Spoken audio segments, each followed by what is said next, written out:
আজকে আপনাদেরকে জাতীয় বাটপার দেখাবো, যে বাটপারগুলা দেশের ক্রিকেট নিয়ে অনেক ভাবে, ওরা অনেক ভাবে। হ্যাঁ, এই বাটপারগুলো দেখাবো। দেখেন, প্রথমে দেখে তামিম ইকবাল খান। এই যে মুস্তাফিজকে নিয়ে ইন্ডিয়া একটা ষড়যন্ত্র করলো, ইন্ডিয়ার যে এই অবস্থা, তামিম ইকবাল খানের কি প্রতিক্রিয়া, উনি কি বলতেছে, কি দেখাচ্ছে, দেখি চলেন ওনার পেজে যাই। তামিম সামনে নির্বাচন, এই যে দেখেন ওনার যে বিসিবি পেজ, ইলেকশনের পথে আবার ওনার পেজে এই ধরনের কোনো মন্তব্যই নাই।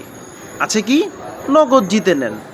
হ্যাঁ, তারপর কি আছে, ফ্যামিলি ট্যুর। ওয়াও ওয়াও, দেখেছেন জাতীয় বাটপার। তামিম উনি আবার বলো অবৈধ ক্রিকেট বোর্ড, মানে ওনার দেশের নিয়ে চিন্তা ভাবনা নেই ওনার।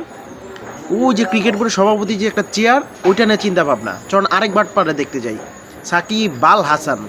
ও বাল হাসানের জায়গায় যে চলেন, এই যে সাকিব আল হাসানের পেজ, এই যে দেখেন ওর পেজেও ওয়াও ওয়াও, কত সুন্দর তাই না?